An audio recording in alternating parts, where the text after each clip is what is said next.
ሰላም የዩቲዩብ ቤተሰቦቼ እንዴት ናችሁ? በተደጋጋሚ ስለ P2P ትሬዲንግ የተለያዩ ቪዲዮዎችን ሰርቼላችኋለሁ።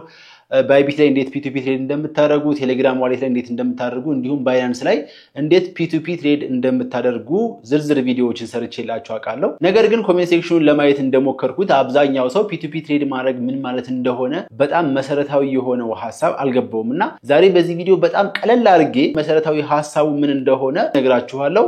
ሙሉ ቪዲዮ ማየታችሁ እንዳትረሱ፣ ያው ላይክ እና ሰብስክራይብ ማድረጋችሁን ተጠብቁ ሆኖ ማለት ነው።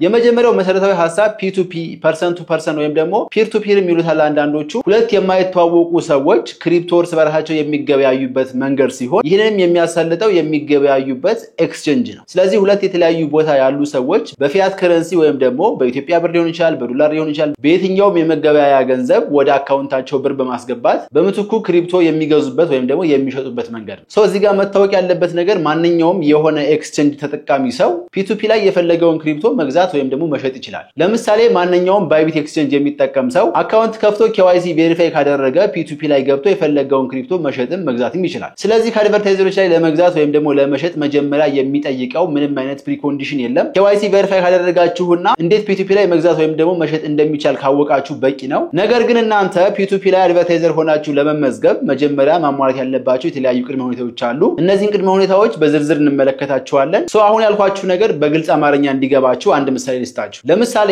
አንድ ሰው ወደ ገበያ ቢሄድ ለመግዛትም ወይም ለመሸጥ ምንም የሚጠበቅበት ነገር የለም። መግዛት ከፈለገ ሄዶ የሚገዛውን ነገር ይጠይቃል፣ ሰው ገንዘብ ይከፍላል፣ ገዝቶ ይመለሳል። መሸጥም ከፈለገ ሄደው ተቀምጠው የሚገዙ ሰዎችን ያናግራል፣ ዋጋ ይነጋገራሉ፣ ከዛ በኋላ ብር ይቀበላል፣ እቃውን ይሰጣል፣ ይመለሳል። ይሄ ልክ እንደ P2P መጀመሪያ ላይ መግዛትም መሸጥ የምትፈልጉ ከሆነ ማለት ነው። ስለዚህ ለመግዛትም ወይም ደግሞ ለመሸጥ መጀመሪያ ገዢ ወይም ደግሞ ሻጭ መኖር አለበት ገበያው ላይ። ነገር ግን እናንተ ነጋዴ ሆናችሁ እዛ ገበያ ላይ መሸጥም ሆነ መግዛት ከፈለጋችሁ መጀመሪያ ንግድ ፍቃድ ያስፈልጋችኋል።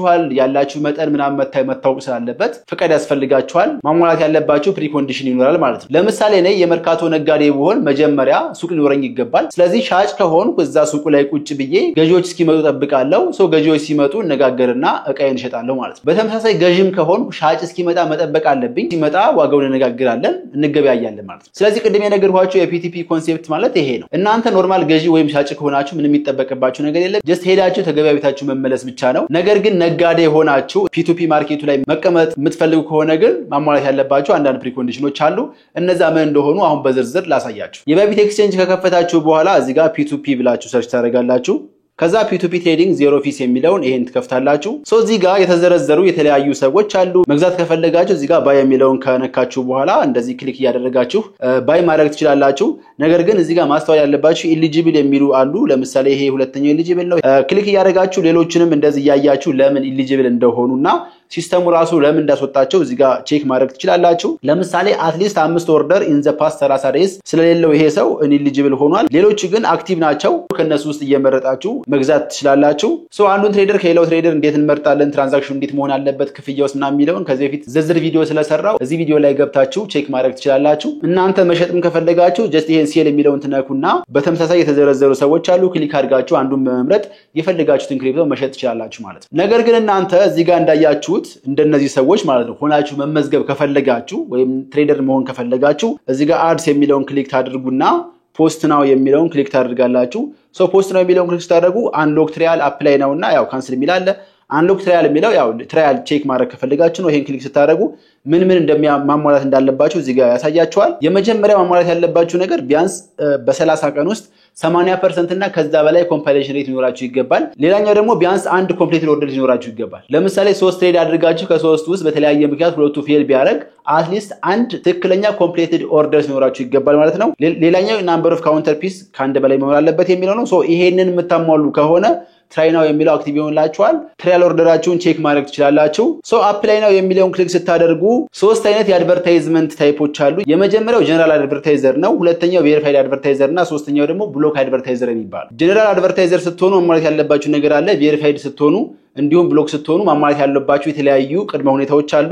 ለምሳሌ ጀነራል አድቨርታይዘር ስትሆኑ ማሟላት ያለባችሁ ቅድመ ሁኔታዎች እነዚህ የተዘረዘሩት አሉ። ለምሳሌ ስልክ ቁጥራችሁን ሊንክ ማድረግ አለባችሁ፣ ኢሜይላችሁን ሊንክ ማድረግ አለባችሁ፣ የአይደንቲቲ ወይም ደግሞ KYC ቬሪፋይ ማድረግ አለባችሁ፣ ሬጂስተር ካደረጋችሁ 7 ቀንና ከዛ በላይ ሊሆናችሁ ይገባል የሚሉ ነገሮች አሉ። ሌላ ሁለቱ መሰረታዊ ነገሮች ደግሞ አትሊስት ኮምፕሊትድ ኦርደርስ ከ5 በላይ ሊኖራችሁ ይገባል። ያ ማለት ቅድም እንዳሳየዋችሁ ከነበሩ አድቨርታይዘሮች ላይ የገዛችሁትና የሸጣችሁት አጠቃላይ ተደምሮ አትሊስት ከ5 እና ከዛ በላይ መሆን አለበት። ሌላኛው ደግሞ በ30 ቀን ውስጥ 80% እና ከዛ በላይ ኮምፕሊሽን ሬት ሊኖራችሁ ይገባል። አሁን እዚህ ጋር የምታዩዋቸው እነዚህ አብዛኛዎቹ ጀነራል አድቨርታይዘሮች ናቸው። እዚህ ጋር ከስማቸው ጎን ቪ የሚል ምልክት ያለባቸው ቬሪፋይድ ስለሆኑ ስለዚህ እነሱን ትታችሁ ሌሎቹ ምንም ምልክት የሌለባቸው አብዛኛዎቹ ጀነራል አድቨርታይዘሮች ናቸው ማለት ነው።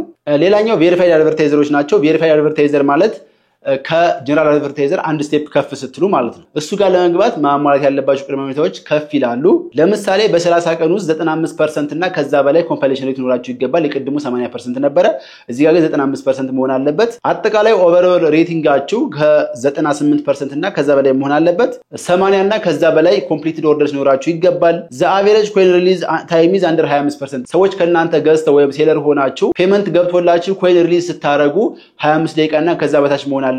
ከዛ በላይ የሚሆን ከሆነ ቬሪፋይድ አድቨርታይዘር መሆን አትችሉም ማለት ነው። አቨሬጅ ፔመንት ታይሙ ደግሞ 10 ደቂቃ እና ከዛ በታች መሆን አለበት። እናንተ ባየር ሆናችሁ ፔመንት ስትከፍሉ ፔመንቱን በ10 ደቂቃ ውስጥ መጨረስ አለባችሁ። ሌላኛው በ30 ቀን ውስጥ ኮምፕሊት ማድረግ ያለባችሁ የኦርደር መጠን 50 እና ከዛ በላይ መሆን አለበት። ሌላኛውና በጣም ወሳኝ ለብዙ ሰዎችም ሊከብዳቸው የሚችለው በፈንዲንግ አካውንታችሁ ላይ 500 እና ከዛ በላይ USDT ሊኖራችሁ ይገባል። ይሄ USDT የምታንቀሳቅሱ USDT አይደለም፣ ተቀማጭ የሚሆን ነው ወይም ደግሞ ፍሮዝ ይደረጋል። ስለዚህ ቬሪፋይድ አድቨርታይዘር ለመሆን ግዴታ 500 እና ከዛ በላይ ተቀማጭ USDT ሊኖራችሁ ይገባል ማለት ነው። ይሄን ሁሉ የምታሟሉ ከሆነ አፕላይ ነው ብላችሁ ከተወሰነ ጊዜ በኋላ አፕሊኬሽናችሁ ተቀባይነት ካገኘ ቬሪፋይድ አድቨርታይዘር ትሆናላችሁ። ስማችሁ ላይም ልክ እንደዚህ የቪ ምልክት ይቀመጥላችኋል ማለት ነው። ሌላኛውና ሶስተኛው ደግሞ ብሎክ አድቨርታይዘር የሚባል ነው። ብሎክ አድቨርታይዘር ከነዚህ ከሶስቱ ከፍ ያለ ነው። እዚህ ማሟላት ያለባችሁ አይደንቲ፣ ሊንክ ዮር ሞባይል እና ሊንክ ዮር ኢሜል የሚሉ ነገሮች አሉ። ይሄንን አሟልታችሁ ራሱ ክሊክ ብታደርጉት ኮንታክት ልትደረጉበት የምትችሉት የቴሌግራም ወይም ደግሞ የዋትስአፕ ቁጥር ወይም ሊንክ ሊኖራችሁ ይገባል፣ ኢሜል ሊኖራችሁ ይገባል። ከዛ በተጨማሪ ደግሞ ማስገባት ያለባችሁ የተለያዩ ዶክመንቶች አሉ። ለምሳሌ ፕሩፍ ኦፍ ፈንድስ ይላል፣ ፕሩፍ ኦፍ ትራንዛክሽን ኦን ኤክስቼንጅ የሚላል፣ ባንክ ስቴትመንት ብዙ ናቸው። እያንዳንዱን ገብታችሁ ስታነቡት ማሟላት ያለባችሁ እያንዳንዱ ዶክመንት ምን ምን ማሟላት አለበት፣ ምን አይነት ዶክመንቶች መሆን እንዳለባቸው እዚህ ጋር በዝርዝር ተጽፏል። እሱን አንብባችሁ አፕሊኬሽናችሁ ሰብሚት ማድረግ ትችላላችሁ። ሌላኛው ማወቅ ያለባችሁ ነገር ደግሞ እነዚህን 3 የትሬዲንግ ሌብሎች ስታልፉ የምታገኟቸውን አድቫንቴጆች የሚቀሩባችሁን እዚህ ጋር በዝርዝር ተጽፏል።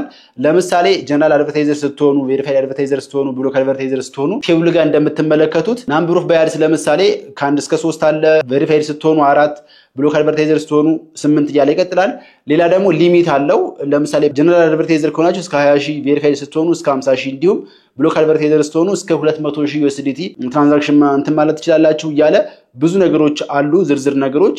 እነሱንም ቼክ አድርጋችሁ ከነዚህ ከሶስቱ አንዱ መርጣችሁ አፕላይ ማድረግ ትችላላችሁ። ጀማሪ ከሆናችሁ መጀመሪያ ጀነራል አድቨርታይዘር ስለሆነ መሆን ያለባችሁ ለጀነራል አድቨርታይዘር ሞክራችሁ ዛጋ ብዙ ልምድ ካገኛችሁ በኋላ በሂደት ከፍ ያላችሁ ትሄዳላችሁ። ሌላው ጀነራል አድቨርታይዘር ሆናችሁ መጀመሪያ ስትመዘገቡ የአድቨርታይዚንግ ሪዋርድ ፕሮግራም ይላል። ይሄንን ክሊክ ስታደርጉ እስከ 200 USDT የምታገኙበት እድል አለ።